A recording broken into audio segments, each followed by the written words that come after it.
Welcome back to Cricket for Americans. Nick here, and I'm solo today.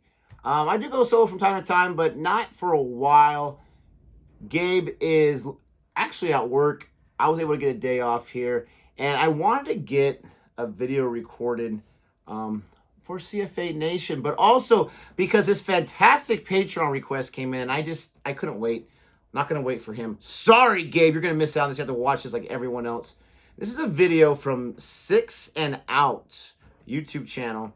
Is Bazball the future of Test cricket? A closer look. And this, which first of all, love Test cricket, love cricket, obviously, love Test cricket, love the England cricket team. I just saw this really cool video. Probably should have reacted to it, but I couldn't wait to watch either one, about Harry Brook hanging out with the Phillies in Florida in their spring training and getting a chance to hit some baseballs. That was really cool. But Bazball is like all the rage right now. England cricket was at its lowest depths. It's been a long time after the Ashes in Australia. And they were able to infuse the fan base, infuse the cricket team and the players with Brendan McCullum and his style and his aggressive style that he wants his test team working with in cricket. And so this video, it got requested by Hannah. Thank you so much, Hannah, for requesting this. And it really, really caught my eye. We got a lot of great Patreon requests coming out. Hannah's a brand new Patreon, so we appreciate you. Got a lot of great Patreon requests, but those are ones I really could not do without Gabe. This one, I'll take the blow for it because I really want to check this out. So I hope you enjoy my reaction to it. If you like it in any way, please give me that thumbs up. Please don't forget to like and subscribe, and let me know in the comment section. I've been toying with this idea. Test cricket, we got WTC coming up in a few months. I've been toying with this idea to do a hype video for the WTC final, India, Australia. Let me know if you have any interest in that. It would be something different than we've ever done here. It won't have me talking at all. It'll just be like what you see on the internet, different things, 2 or 3 minute hype video for that final. Let me know if you have interest. I'm going to try my hand at that. But as far as this goes right here, and if you're watching this, you probably can't stand the Australia cricket team, so you're like, no, I can care less. Let me know what you think. Let's go ahead and check this out. Here we go. It's December 1st, 2022. For the first time since 2005, the England cricket team travelled to Pakistan for a 3-test series against them. But this isn't just any cricket team. Since May of that same year, England had been playing I'm going to pause it right away, 13 seconds in. I did not realize it had been that long for the England cricket team to tour into Pakistan. We heard about Australia, and it had been like, what, 20 plus years, 23 years from the test season 2. Didn't realize it was the first time for them since 2005. Do the math, that's 18 years. That's crazy. Those are 2 huge test powerhouses not playing in Pakistan for a long time. Interesting. But this isn't just any cricket team. Since May of that same year, England had been playing a brash new style of cricket, termed by the English media as Bazball, based off the name of their new coach, Brendan McCullum. It had already claimed the scalps of New Zealand and South Africa. Scalps. But Pakistan in Pakistan? That's a whole new proposition. Or that's what we thought anyway. For on day one, I love this setup. Truly eye-opening English batting. In that test, it looked like it wasn't just Pakistan that was under the microscope, but the very conventions of Test cricket itself. The openers need to play conservative on day one? Nah. The first hour of a test match is the bowlers? Didn't look like it. Batters need to earn the right to score I runs. love it. England made their first 100 in just 13 and a half overs, and they weren't done. Not even close. Zach Crawley scored his 3rd test century off only 86 balls, and his partner Ben Duckett followed soon after off 105. At lunch, they were 174 for no loss. It wasn't until the 35th over where Pakistan took a wicket, and could think that maybe the onslaught is now over and normal test cricket would resume. Boy, were they wrong. 4. It seemed whatever Pakistan tried, a change of bowling, even taking a wicket, couldn't stop the tsunami. Wave after wave of runs kept being added to England's total on this. I just gotta give some credit to, 6 and Out? Whoever this guy is, who's narrating it, absolutely fantastic narration, writing, and speaking here. I'm not sure if he's off the cuff or he writes it down. Talking about how it's a tsunami because it's a destructive force they're batting, and then saying wave after wave. I really, really liked what he did there. Very nice. Couldn't stop the tsunami. Wave after wave of runs kept being added to England's total on this first day. Pakistan managed to take 3 wickets heading into tea at 3 for 332. Oh, ouch. But England, they weren't done. They saved Harry the best Brook, for last. baby. A young guy named Harry Brook, playing only his second test, has an innings that would make even the universe boss blush. I love this guy. 19 in total, 5 sixes. A century off 80 balls. At stumps on day one, England were 4 for 506. Oh, he People looks around the world, ticked. myself included, weren't sure what Look at that guy's face. Sorry, Pakistan. Look at his face. A century off 80 balls. At stumps on day one, England were 4 Does that for not just sum it up? People around the world, myself like included, this guy. weren't sure what we just watched. They would win the test and the series 3-0, and then came the news headlines. Ouch. With Bazball now firmly in the focus of the Test cricket world, England look primed to take on the best the world has to offer, to try and put themselves at the pinnacle of the 3-0 sport once again. But what is it about Bazball that makes it a seemingly groundbreaking new way to play Test cricket? And perhaps more importantly for the opposition, are there any weaknesses that can be exploited in this England team? Let's find out together in this video as we ask, is Bazball really the future of Test cricket? Let's see. Great question. Oh, I love this guy already. Bazball is an all-encompassing style of cricket. While we see the end product of it in England's batters trying to smash the ball to all parts, it all starts before the players even set foot on the field. England coach Brendan McCullum and captain Ben Stokes have sought to instill a confidence within the players and their skills.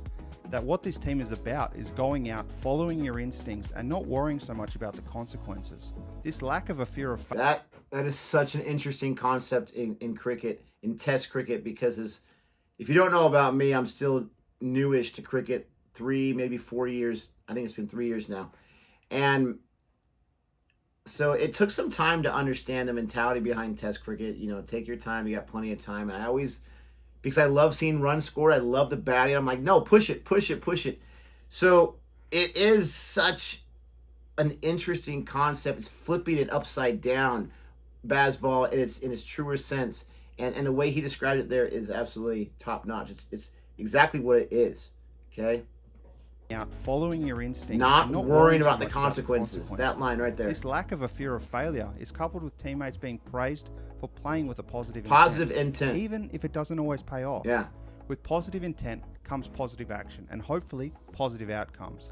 Sam Billings told Fox Sports, "It's a change of mindset. It's not rash, it is controlled aggression." Oh, I love that. This England team under McCullum doesn't do draws. It's a little rash, They have though. not had a draw in 12 tests. Oh. Winning is the name of the game, even if that means having to chase big fourth innings totals, like 299 runs at Nottingham, or 388 runs at Edgbaston. Oh, the reverse. For all the mental clarity and positivity that England are displaying internally and to the media, there is a very real and confronting aspect of this that their opponents must face. By putting big scores on the board in short time, England, through their hard-hitting batting and aggressive declarations, are trying to cause panic and doubt within the opponents, that the game is getting away from them and progressing faster than they want. Therefore, their tactics need to change quickly. When in fact, these changes may even play further into England's hands, because they are decisions made with panic and not fully thought through. This strategy allows England to frame the match on their terms, to make it play more like a limited overs game instead of a standard test match. Absolutely. England have been one of the best limited overs teams in the past decade and have strong depth in these sides. This exploit gives the potential champs for players in who are both known for formats more right of their now. Limited overs exploits to be given a shot in tests over more traditional test players. Just look at Ben Duckett. He made his debut for the England side in 2016, playing 2 series in the subcontinent, before being dropped and spending most of his career playing the T20 franchise circuit. He now opens for this team, and we saw how destructive he was in Pakistan earlier. Up-and-coming players like Harry Brook have first-class pedigree, but their real strengths were thought to be in limited overs cricket due to the big hitting ability.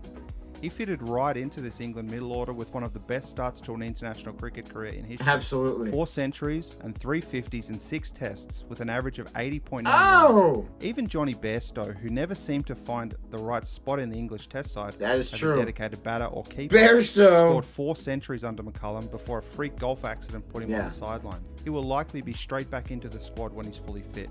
It's little wonder that players like Moeen Ali and Adil Rashid have also been talked about to play tests for England again, given how successful they continue to be in England's other formats. The other part of this game plan, which doesn't get the focus it deserves, is their bowling. Jimmy Anderson and Stuart Broad are both all-time greats. All-time. And are the best 1-2 punch in cricket. With their supreme wicket-taking abilities. Oh, wow. He just threw the gauntlet down. There might be a little Barmy Army in him right there. The best 1-2 punch in cricket. That's debatable for two reasons. First of all, and mostly, how often do they go 1-2 in the same match when they're not resting all the time?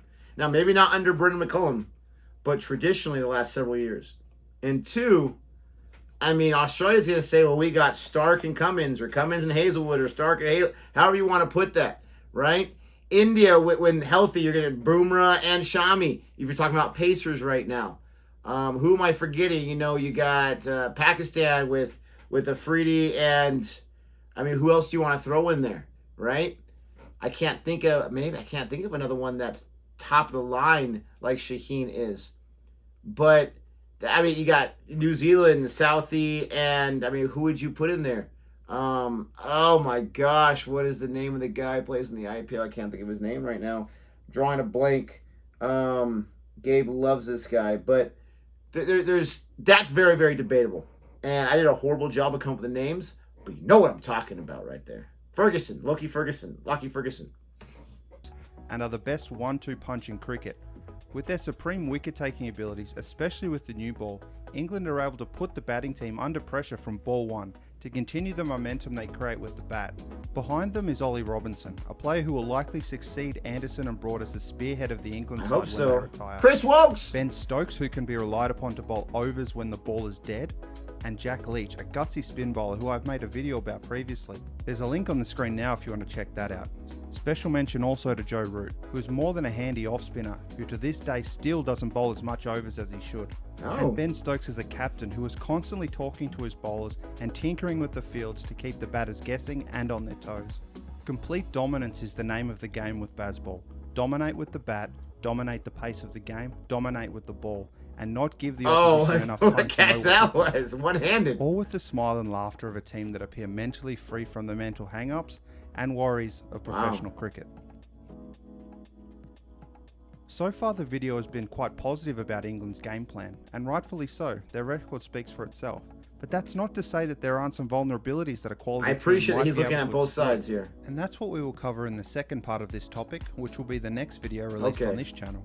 Now that we know some of the strategies England are using to win consistently, I want to show you that the Bazball approach is not invincible and comes with its own risks.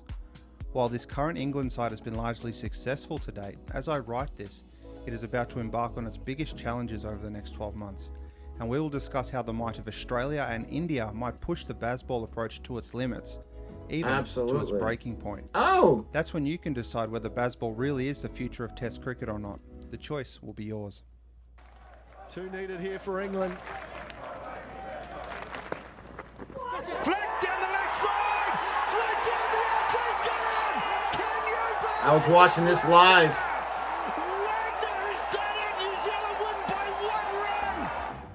Now I'm sure you have your own thoughts on Bazball and maybe even points that I haven't covered in this video. I'd really be interested to read them, so let me know in the comment section below.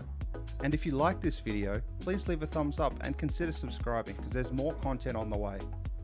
If you I love that. Great job 6 out. Really, really nice. Let's go ahead and check out. Hello everyone and welcome. Let's go ahead and check out your channel here just a little bit.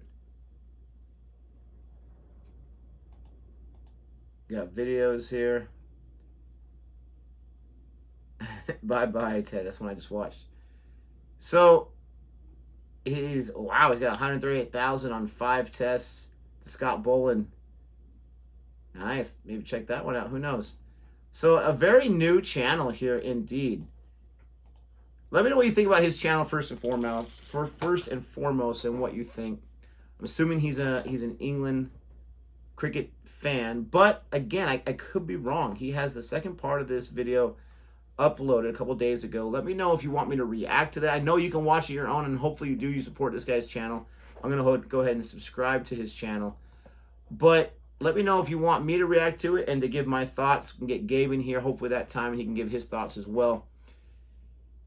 I like how he's willing to talk about the negatives, because we've seen and he put the clip of that. I watched that live on Cricket for Americans on this channel, live streaming, and that was gut-wrenching. England had that match in their hand, and New Zealand fought back, and they won by 1 run, ladies and gentlemen. Got the wicket on the last ball, as you just saw right there. It's not a perfect situation, but is it the future? I love how he said, let him play India. Let him play Australia. Australia will be in the Ashes. India will be whenever they play India next. Not sure. I think that's going to be in India. I could be wrong. We'll have to see basically the next WTC season. But I like how he put out that question, because that's when you're really going to be tested. I mean, New Zealand, they really fought back. I can't even remember how many test matches they won in that series. But it wasn't just Bazball steamrolling through them either, like this video kind of showed with the different teams early on. I like how he brought it down to earth. But it's a great question. If they can not just retain, but win the Ashes, and if they can win a series against India, whether it's in India, which would be very, very, very, very tough, or in England, it'll be interesting to see how the future of Bazball goes. But right now, if nothing else, it has revived this team that had to be super, super low and down the dumps after what happened at the Ashes in Australia last time. I mean, you can't get much lower than that. Bring in a new coach, and now the team is excited. You got these young players. Duckett, he mentioned, I don't know too much about his career, but if what he had said is mostly the truth, I mean, this guy was just away from the test team. They bring him in because I'm assuming McCullum, Stokes, and the selectors, whoever it was, said, this guy will fit well into what you're trying to do. It's admirable. It's exciting. It's someone like me who loves the run-scoring side of cricket. It makes me super excited. Let me know what Bazball is for you, what you think about it. Let me know what you think the future is. Can they use Bazball to at least improve how they played against India and Australia and the other big boys? Let me know. Comment below. Don't forget to check out Six and Out and see what his channel is all about and see if you like it. And, get the notification bells on his channel so whenever he gets new stuff, you can watch it. With all that being said, please don't forget to like and subscribe. And until next time, adios.